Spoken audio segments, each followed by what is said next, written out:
जीवन में हजारों लड़ाइयां बाहर जीतने से अच्छा है कि तुम अपने अंदर स्वयं पर जीत हासिल करो।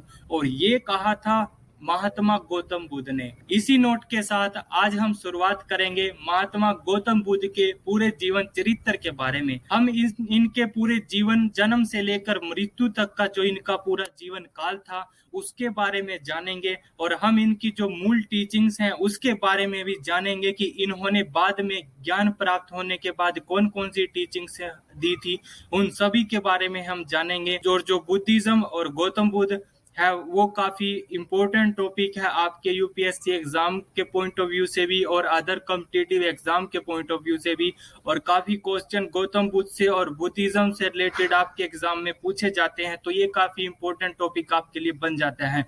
तो हम इनका जो जीवन का सफर है वो शुरू करते हैं। और इनके पूरे जीवन का जो सफर है ना वो शुरू होता है इनके जन्म से। और इनका जन्म आज का जो नेपाल है ना वहां पर एक लुम्बिनी स्थान है, वहां पर होता है। लगभग इनका जन्म वहां पर 563 बीसी में होता है, यानी कि आज से 2500 वर्ष पहले इनका जन्म नेपाल में हुआ था। अब इनका जो जन्म है ना वो एक राज परिवार में होता है। और इनके पिता एक राजा होते हैं जिनका नाम सदुदन होता है और इनकी माता का नाम माया देवी होता है। लेकिन यहाँ पर क्या होता है कि जब गौतम बुद्ध का जन्म होता है ना तब इनके जन्म के 7 दिनों के अंदर ना इनकी माता जी का देहांत हो जाता है।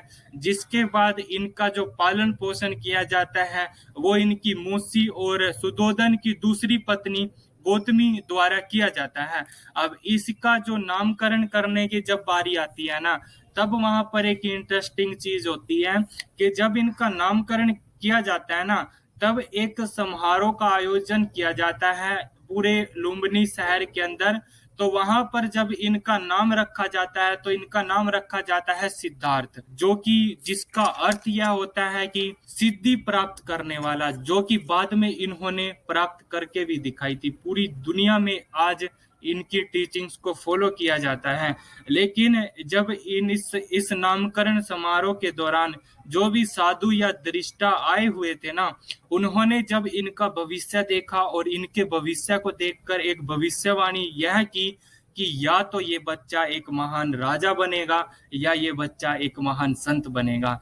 तब यह बात सुनकर इनके पिता काफी घबरा गए। और इनके पिता, इनकी मौसी और सुदोधन की दूसरी पत्नी गौतमी ये काफी चिंताजनक हुई यह बात सुनकर कि जो सिद्धार्थ है वो आगे चलकर एक संत या साधु बनेगा। तो तब इनके पिता ने यह निश्चय किया कि मैं कभी भी सिद्धार्थ को संत नहीं बनने दूंगा। और इनकी जो भी छोटी छोटी कोई भी चीजें होगी, बारीक से बारीक चीजें उनका काफी बारीकियों से ध्यान रखा जाएगा। तब इनके पिता ने इनकी सुख सुविधा में कोई भी कमी महसूस नहीं होने दी और काफी भोगों के साथ, काफी महलों के साथ इनका जो बचपन है वो गुजरा। लेकिन इनका जो बचपन था वो काफी एक साधारण था, क्योंकि जब ना ये काफी दयालु और काफी करुणा इनके अंदर भरी हुई थी। और इसका हमें जो प्रूफ है वो इस बात से मिलता है कि जब ये ना हार पसंद करते थे ताकि जीत कर किसी दूसरे का मन ना दुखे। क्योंकि जब घुड़सवारी होती थी या जब घुड़ रेस हुआ करती थी तो तब क्या होता था कि तब इनका घोड़ा थक जाता था तो ये अपने घोड़े को रोक देते थे और उस रेस में हार जाते थे। ये अपने घोड़े को हारता हुआ देखना पसंद कर सकते थे, लेकिन अब इनके अंदर करुणा इतनी थी कि ये उसको थका हुआ नहीं देखना चाहते थे। फिर बाद में जो इनकी शिक्षा होती है तो वो इनके गुरु विश्वामित्र के द्वारा इनकी शिक्षा करवाई जाती है। जो विश्वामित्र थे उनके पास वेदों का और उपनिषद का काफी अच्छे वो माने हुए गुरु हुआ करते थे उस समय। तो तब इनकी उन विश्वामित्र के अंदर इनकी राजकाज की, युद्ध विद्या और कुश्ती, तोड़ और तीर कमान रथ हाँकने जैसी ये सभी शिक्षा उनको दी गई थी। लेकिन जो गुड़ तोड़ होती थी या जो रथ हाँकने की जो भी ऐसी कुश्ती या जो भी इस प्रकार के खेल हुआ करते थे ना, उनमें गौतम के कोई बराबरी नहीं कर पाता था। और यही इनका फिर बाद में जब इनका मन में काफी सवाल उठते थे तो ये काफी गहरी सोच में चले जाया करते थे उस समय। तो तब इनके पिता ने इनकी हालत को देखकर इनका मन काफी उदास रहा करता था। ये काफी गहरी सोच में डूबा करते थे उस समय।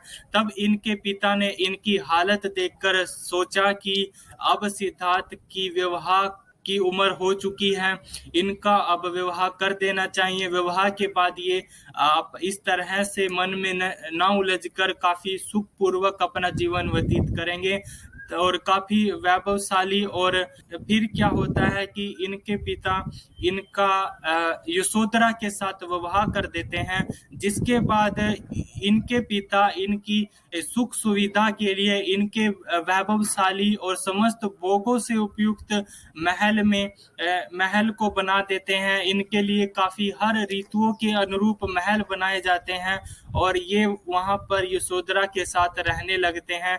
तब इनका एक पुत्र का जन्म होता है जिसका नाम होता है राहुल। राहुल गौतम बुद्ध के पुत्र का नाम होता है।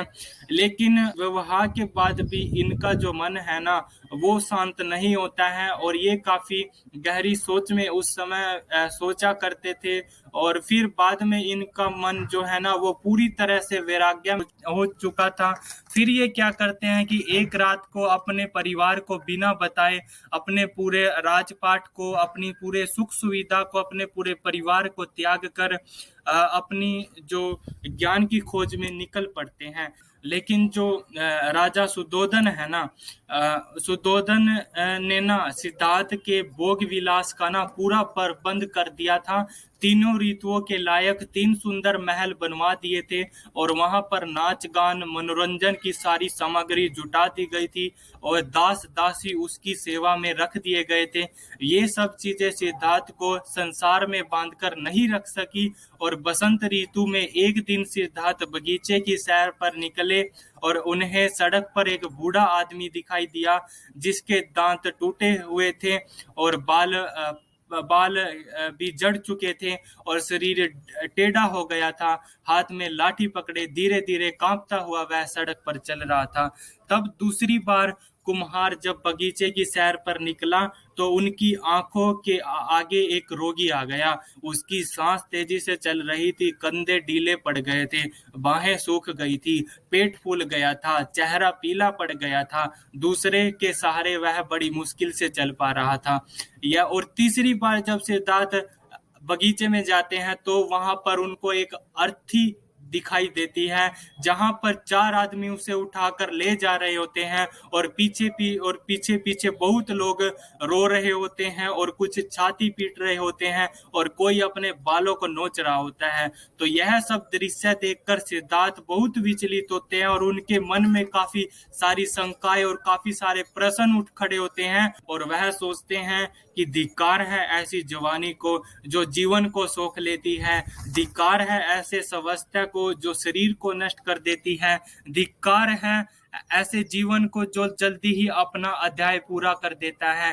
क्या बुढ़ापा, क्या बीमारी या मौत सदा इसी तरह होती रहेगी? फिर चौथी बार कुमार बगीचे की सैर के लिए निकलते हैं तो उन्हें एक वहां पर सन्यासी दिखाई पड़ता है।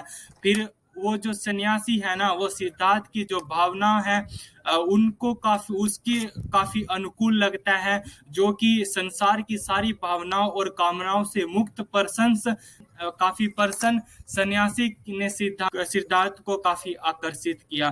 फिर वहां से सिद्धार्थ एक निश्चय करते हैं और वहां से जो इन आगे की जो यात्रा है वो वहां से अपना तय करते हैं और एक दिन रात में अपने घर परिवार को, अपने सब सुख सुविधा को, पूरे संसार को, पूरे अपने सभी सुख सुविधाओं को त्याग कर ज्ञान की खोज में निकल पड़ते हैं।